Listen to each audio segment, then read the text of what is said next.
Headbangers, Over Metal aqui no Rio de Janeiro, Niterói, Rio de Janeiro. A gente está no Telos Studio, vamos bater um papo aqui com alguns amigos, pessoal da Telos, Thomas Abrantes, que faz parte da banda Eros e Kruger, e mais de umas 20 outras bandas aí que a gente não sabe. Tem que falar isso, né, cara? Eduardo Chamarelli, produtor, Hell in Rio. E, enfim, a gente vai conversar rapidamente aqui sobre o cenário brasileiro do heavy metal, a música em si. Heavy metal no Brasil, ele sobrevive aí por causa dos fãs, mas anda a passos lentos ou se bobear nem anda direito. Na opinião de vocês, vamos conversar aqui sobre assim, o que a gente poderia fazer para melhorar esse cenário, porque se ficar naquele velho discurso que a gente escuta, né, desde muito tempo, o público tem que comparecer, comprar material, não sei o quê. Esse discurso a gente escuta há muitos anos e nada muda. Acho que se depender desse caminho aí, talvez só vai piorar. Vamos conversar sobre aí. Eduardo, se você quiser começar falando sobre qual a tua opinião, o que a gente poderia fazer para dar uma virada radical nessa situação, porque desse discurso nada mudou até hoje. Virada radical acho difícil, mas a gente tem que implementar um novo sistema de trabalho, inventar as formas, alcançar novas plataformas. A gente sempre comenta aqui sobre CD, gravação. As bandas hoje procuram sempre gravar CD, apresentar música nova em YouTube, mas o mundo é muito amplo além disso. Dá para trabalhar outras plataformas, trabalhar... tu tem hoje rádio web, tu tem videogame, tu tem filme, tu tem televisão, e a gente tem que saber alcançar essas mídias. Se a gente não conseguir alcançar essas mídias, não vai chegar. E uma outra questão que a gente sempre fala é com relação ao produto. A música, ela é um produto para ser vendido, você está vendendo ela para as pessoas. E as pessoas querem coisa boa com preço acessível. Então a gente reclama muito que a galera não vai no show, a galera não comparece, mas show tá caro, bebida tá cara, porra, o som não tá legal, o ambiente não é bom. Então a gente tem que realmente se reinventar, saber ajustar essa conta para poder oferecer para o pessoal o melhor possível, na minha visão. Thomas, o que você acha a respeito? Não, tem que concordar com o Chamarelli, porque esse discurso, desde que eu escuto metal, eu ouço, e ainda tem que também levar uma meia-culpa, porque tem muita gente de banda, etc., que não apoia outros eventos enquanto a banda dele não estiver tocando. Então, também vejo isso, né? Então, às vezes o cara, vamos lá, não sei o que, não vou porque eu não gosto da banda. Não vai para apoiar também. E concordo com o Chamaré, tem que se reinventar, cara. Hoje o CD não dá mais dinheiro. Antes a banda vivia de direitos autorais. Hoje não vive mais. Hoje ela vive de show. E você vê no Rio, bandas grandes, com custo baixo. Às vezes nem road os caras estão levando mais. Os caras estão dando um jeito de poder ter dinheiro e fazer um show barato para poder ganhar na quantidade. Eu acho que a parte das bandas, as bandas encararem realmente a banda como uma empresa, já que a música é um produto. Não tem como fugir disso. E já que você encara como uma empresa, você tem que delegar funções dentro da banda. Então, tem que ter prazo, metas, quem faz o quê, qual é o objetivo, onde a gente quer chegar, como a gente vai captar dinheiro, por exemplo. Pô, cada um tem que trabalhar. Infelizmente, no nosso país, a cultura não é apoiada. É uma realidade, ponto. Então a gente precisa ter um outro emprego para poder bancar o nosso sonho, que é a música, que é o sonho comum de todos nós aqui. Nós estamos aqui porque todos nós trabalhamos com música, é o nosso sonho, né? Pô, algum é que consegue ver exatamente disso? Não, por enquanto não, mas é possível? É, porque lá fora eles fazem. Só que aqui a gente precisa entender que para isso acontecer, nós todos temos que estar na mesma vibe. Não adianta eu chegar numa de ego e achar que, pô, eu não vou na banda do que ele deu exemplo, né? Eu não gosto da outra banda, pô, só vou apoiar. Não é por aí, cara. A culpa não é do público. Aí é que tá, o público sempre esteve lá. Nós temos que oferecer um produto, como o Chamarelli falou, no público, o cara chegar. Bem apresentado. Quando a gente fala dessa questão de se organizar, distribuir, às vezes algumas bandas na hora de vender o seu show, Os caras acabam fazendo por eles mesmos. E a forma deles talvez apresentar esse produto fica meio bagunçada. Eu, por exemplo, quando fiz um evento, acabei recebendo muito link no meu inbox, uma coisa assim meio solta. E às vezes acaba até incomodando, porque a gente tem um inbox que recebe muita informação, conversa com muita gente por causa do trabalho da Web TV. E para poder analisar o material dessa banda, acaba não dando. Você que produziu o evento, eu tenho também, eu sei qual que é o padrão básico para poder apresentar o trabalho de uma banda. Fala aí o que você aconselharia a uma banda que quisesse tocar futuramente no Hell in Rio, de que forma seria melhor, mais apresentável desse material chegar até você, produtor? A gente, pro Hell in Rio, recebeu brincando, uns 1000 e-mails aí pra galera querendo tocar. Foi muito link, mano. Mas não falava nem hoje, já dava os links, olha aí. Mas, cara, tem bandas muito organizadas. E tem bandas grandes que não são. Por incrível que pareça, ainda tem isso. Teve banda que a gente achou legal, a banda se apresentou, a gente gostou, ligou. O Perception foi um exemplo. Maneiro. O Hateful Mother e Reckoning Hour são outros dois também, muito organizados. Fodaça mesmo, mais dois. E a gente, pediu material, com um e-mail se resolveu todo o problema. Eu tinha absolutamente tudo da banda ali naquele e-mail que eu precisava para pré-produção. O que era basicamente isso daí que eles te mandaram?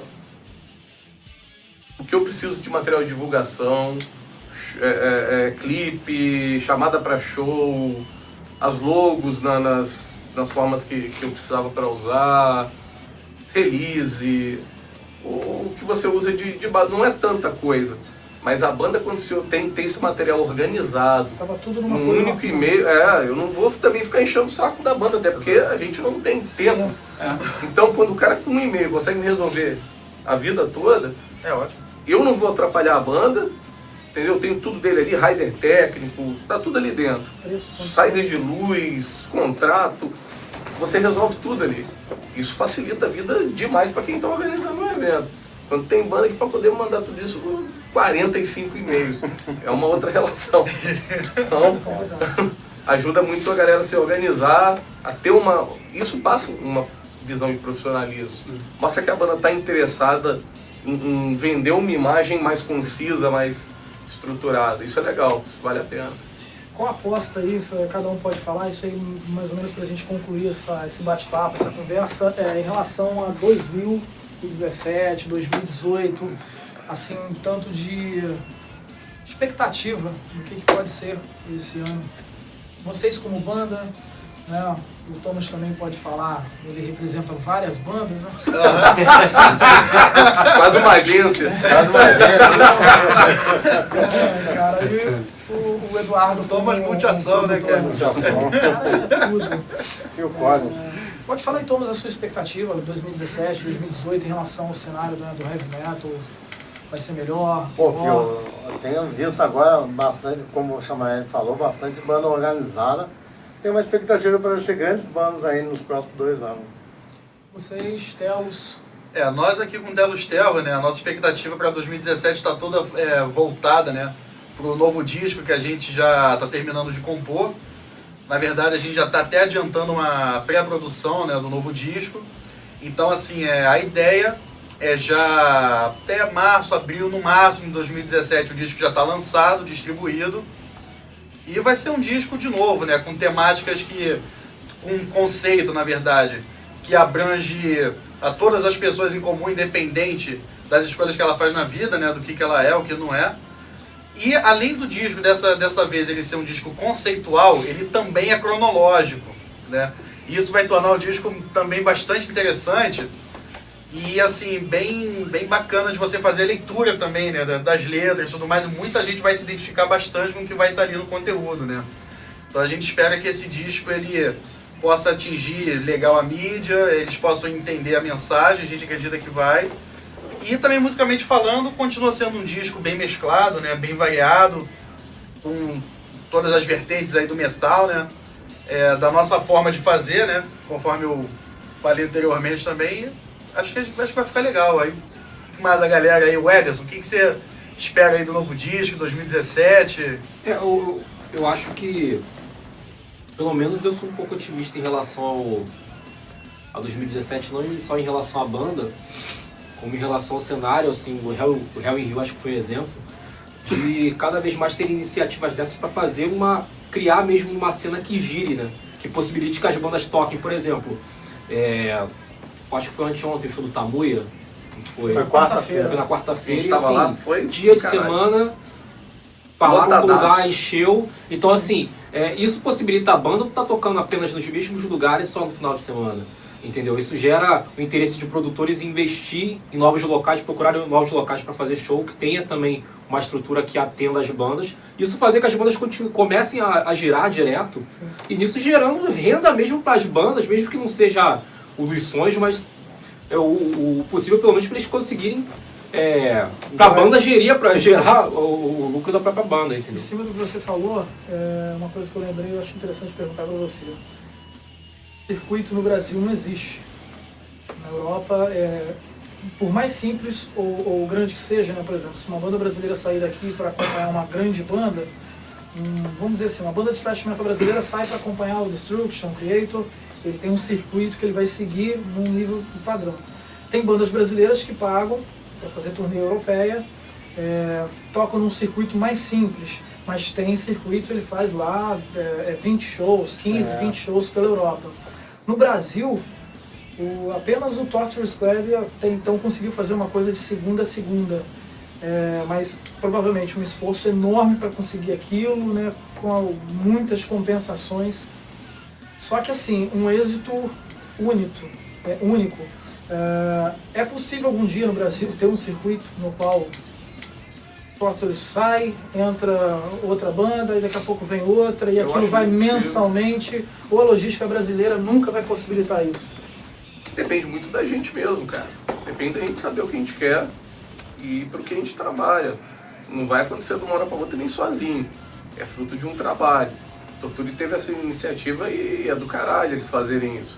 E criarem esse circuito e cumprirem essa agenda. Mas é um negócio trabalhoso, é caro, não é barato. Agora, eles estão plantando uma semente para ter um retorno que às vezes não é nem financeiro, mas da banda aparecer. E tem muita coisa que a gente faz dessa forma. Qualquer negócio que você monte é um investimento que você não tem retorno no primeiro mês. Vai trabalhar 1, 2 anos para ter um retorno. O lance é criar essa cultura Exato. de ter um cenário, de ter esse giro, e, por exemplo, essa cultura de festival, de um open air, Sim. como foi o Hell in Rio, de ter também essa coisa menos Isso segmentada. quase não tem no Brasil, né? Não tem. Exatamente. E a gente tem que... Unir, tem que unir E força. o Não adianta interior segmentar. também. Hoje tem o quê? Não Rock ficar and só nas roll? capitais. Rock and roll, o que mais? Rock'n'Roll, Otacílio. Otacílio, agora tem o Manix Metal Meeting, né? Mas começou agora, né?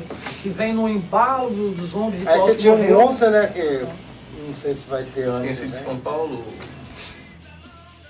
BMU. BNU. Veja que voltou, né? Voltou depois de 10 anos. O que eu vejo do cenário no Brasil, assim, a gente tem espaço local, bandas, mas assim, existe uma grande dificuldade que é a logística, né, que acaba onerando muita coisa assim de poder sair do papel, se tornar fácil, né? Por exemplo, a gente tem bandas boas assim em todos os territórios, norte, sul do país, mas às vezes você trazer, às vezes não sempre, trazer essas bandas para um outro local, você tem um custo altíssimo e isso acaba sempre emperrando, porque não compensa, né? A banda se ceder demais não compensa para eles, às vezes compensa em visibilidade, mas a banda acaba tendo que fazer isso quase que sempre. E o produtor local também, se ele for cumprir tudo que a banda está exigindo, ele acaba não conseguindo repassar o preço do evento para o cliente, né, que é o público, num preço acessível. Então acaba se tornando aí bem complicado dessa conta fechar. Mas isso dependendo muito do cenário que você tem em mãos. Você está trabalhando com uma conjuntura atual. Sim. Você pega exemplo de bandas como Matanza, que é um som que não é tão comercial para televisão, etc. É um rock and roll, não é extremo, mas não é comercial. E os caras hoje são os caras que mais vendem show no Brasil. E tocam 4, 5 vezes por semana, estão tocando direto. A banda se sustenta já. Sim, toca no interior, a banda já se mantém, mas criaram um projeto para isso, eles criaram um cenário novo onde eles conseguem fazer isso. Então a gente tem que projetar isso para futuro, de trabalhar o cenário como um todo, para todas as bandas terem essa capacidade. É o que ele falou, lá fora o cara consegue viver de música, e numa cena muito menor do que a nossa, num território muito menor. A gente tem comercialmente uma coisa muito legal em mãos, mas como que a gente chega nesse público hoje? A gente não chega. O problema é que a gente não atinge o grande público. Por que o sertanejo está desse tamanho? Por que o pagode está desse tamanho? Porque está na televisão o dia inteiro, está na rádio o dia inteiro. Atinge a grande massa. A partir do momento que você atinge a grande massa, você chama atenção para aquilo. O exemplo é o camelozinho da Cinelândia, que no horário de rush coloca vinil da Nina Simone para tocar, e todo mundo que passa, porra, que música foda. Verdade. Não é culturalmente o que ele escuta, mas ele passa, escuta, ele vai lá e pergunta: o que é isso? E a partir dali ele vai pesquisar e descobrir. Então é alcançar o público, é saber a forma de fazer eles escutarem a música. A gente Isso estava falando conta sobre demais. isso agora há pouco, né? A gente estava falando justamente sobre isso. Sim. Que muita gente, por exemplo, não tem acesso ao heavy metal, não conhece o metal. É verdade. Eu estava até conversando agora há pouco lá atrás. E já teve gente na minha casa que eu estava escutando e perguntava: mas o que é isso? Pô, isso é metal, cara. Pô, isso é metal? É. Porra, primeira barulheira. Não, cara. Pô, isso é legal, fala sobre o quê? Aí você vai falando da temática. Pô, isso é uma letra inteligente, é uma temática inteligente. E teve gente que passou a curtir porque escutou na minha casa. Então, assim, e o interessante é que na nossa época, a gente conhecia a banda de metal porque o amigo da escola trazia. O amiguinho da escola trazia por quê? Porque o pai dele já escutava aquilo. É isso aí. Aí, porque geralmente é assim, É só assim, o pai dele escutava, aí ele foi e falou com o outro amigo da escola, aí outro amigo da escola passou pro outro, é uma coisa meio disseminada no boca a boca. Eu quando eu comecei a escutar metal, foi assim. Então, assim, eu nunca entendi, e até hoje eu não entendo muito por que é que isso não é disseminado, já que muita gente que não conhece, que passa a conhecer, acaba gostando. Sabe, eu particularmente não entendo. Cara, à medida que as pessoas vão conhecendo e vão gostando, aquilo vai disseminando, aquilo vai aumentando. E na minha época foi muito boca a boca. Comecei, por exemplo, eu sempre gostei de um som assim, instrumental e tal. Quando eu estava com meus 19 anos, quando eu pela primeira vez, um amigo meu, o primeiro disco que eu escutei de metal na minha vida foi Dream Theater. Foi o primeiro disco da minha vida. E a primeira música que eu tirei para tocar teclado, não conhecia nada de metal, foi Angra. Aí eu falei assim: pô, isso é maneiro. Não tinha acesso àquilo. Se eu tivesse acesso àquilo desde antes, sabe? Talvez pela mídia. Eu estranhei quando eu vi na televisão, na Rede TV, anos atrás, o Dream Theater, show do Dream Theater no Claro Hall, na época era o Claro Hall. Caraca, na televisão, TV aberta. Outro dia eu estava no Santos Dumont, no aeroporto, estava no Turnal, no Rio, no aeroporto. Uma porrada de gente olhando e falando: show do Noturno. Gente que você nem dizia assim: pô, esse cara escuta metal? Sabe? É a maneira de você atingir as pessoas, exatamente isso. Tem um parceiraço nosso de Resende, ele é professor, Robinho. Ele toca com a galera Stray Edge, galera do hardcore lá. E ele implementou um projeto em algumas escolas lá, nome Underground nas escolas, Hardcore nas escolas. Ele pega a molecadinha pequenininha, cara, e mete hardcore pra molecada escutar com a banda dele lá. Tu vê aquela molecada no agito quebrando o pau. Cara, projeto fantástico, cara, legal pra caramba. Porra, fodão, hein? E ele ensina pra molecada os conceitos, o que quer dizer, por que é a letra, a questão histórica, lógico que da linguagem da molecada. O cara é formado ali, ele tem as manhas de fazer isso. Eu acho espetacular. Foi até bom tu falar isso. Eu não sei se tu vai lembrar, Felipe. Uma vez que você tinha postado no seu perfil e estava na fanpage da banda, uma garotinha com o nosso CD na mão, pequenininha, e os pais diziam que ela pedia: bota Testerro. Ela deve ter Testerro, Testerro. Devia ter 2 anos de idade. E ela pegava o CD, sem brincadeira, pegava o CD e pedia pra colocar. Porque ela gostava. Ela pedia, sabe? É a filha de um grande amigo meu, Flávio Ti. Filho do Flávio. Parceirão mesmo. Sabe? Né? Então, assim, imagina. Casado com outra grande amiga minha. É uma coisa assim, que é o que eu tava falando, é passado de pai para filho, é passado de amigo para amigo. Por que não é disseminado em massa? Vai ter, com certeza o resultado vai ser maior, vai ter um começar, maior. A gente deveria ter pelo menos umas 2 ou 3 rádio rock na nossa região. Hoje a gente tem uma. Você ainda não pega. Tinha 15 FM, né? Não sei se saiu daqui? Saiu. A rádio era boa, viu? E saiu, mas parece que tá para voltar com a programação de São Paulo. Se A voltar Rádio Cidade assim, tá saiu bom. do Dial, tá só online. Mas tem rádios online legal, tem a Cult, agora tem a Rock FM que tá no Dial. Não sei, mas o sertanejo, etc, eu vou no rádio de qualquer É data. direto. Existe aí uma estrutura aí que... Existem muitas coisas que precisam de ser fechadas para que seja usada, talvez até mesmo a TV aberta. Se não houver ganho para eles acabam deixando mesmo o rock and roll de lado. Exatamente. Mas assim, a direção aqui da Rede Globo, né, o Overmetal mandou a gente já encerrar esse bate-papo, que já tá longo. Agradeço aí, Telos, o pessoal da banda Telos Terro, o Telos Studio, atendeu a gente aqui. Uma estrutura bem legal. Vocês podem ver, eu vou andar aqui, é só me seguir. Enfim, uma entrevista bem, um bate-papo. Tentei ser o mais rápido possível aí para falar um pouco do cenário.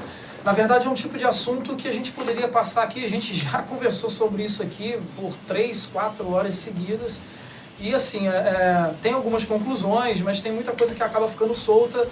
O tempo é curto para a gente poder conversar sobre o assunto, mas a gente pelo menos debateu aqui bem por cima aí algumas coisas relevantes. A expectativa aqui para 2017, 2018 também, o cenário do heavy metal, a gente consiga captar recursos, injetar dentro do cenário, fazer eventos maiores com bandas brasileiras, misto, com bandas de estilos diferentes e de uma forma assim mais ampla, preparar um cenário aí para 2018, 2019 com um nível aí de estrutura para as bandas brasileiras no interior, capital, girar, criar um circuito. Talvez esses grandes festivais comecem a fortalecer o cenário de cada região, estado, para que o cenário onde acontecem os shows menores comece a ter mais público e, quem sabe, a mídia passar a ter um pouco de interesse de ver que existe público, existe ali um público que consome, existe bandas de qualidade e, no final, o cenário do heavy metal tem o espaço dele dentro desse mercado musical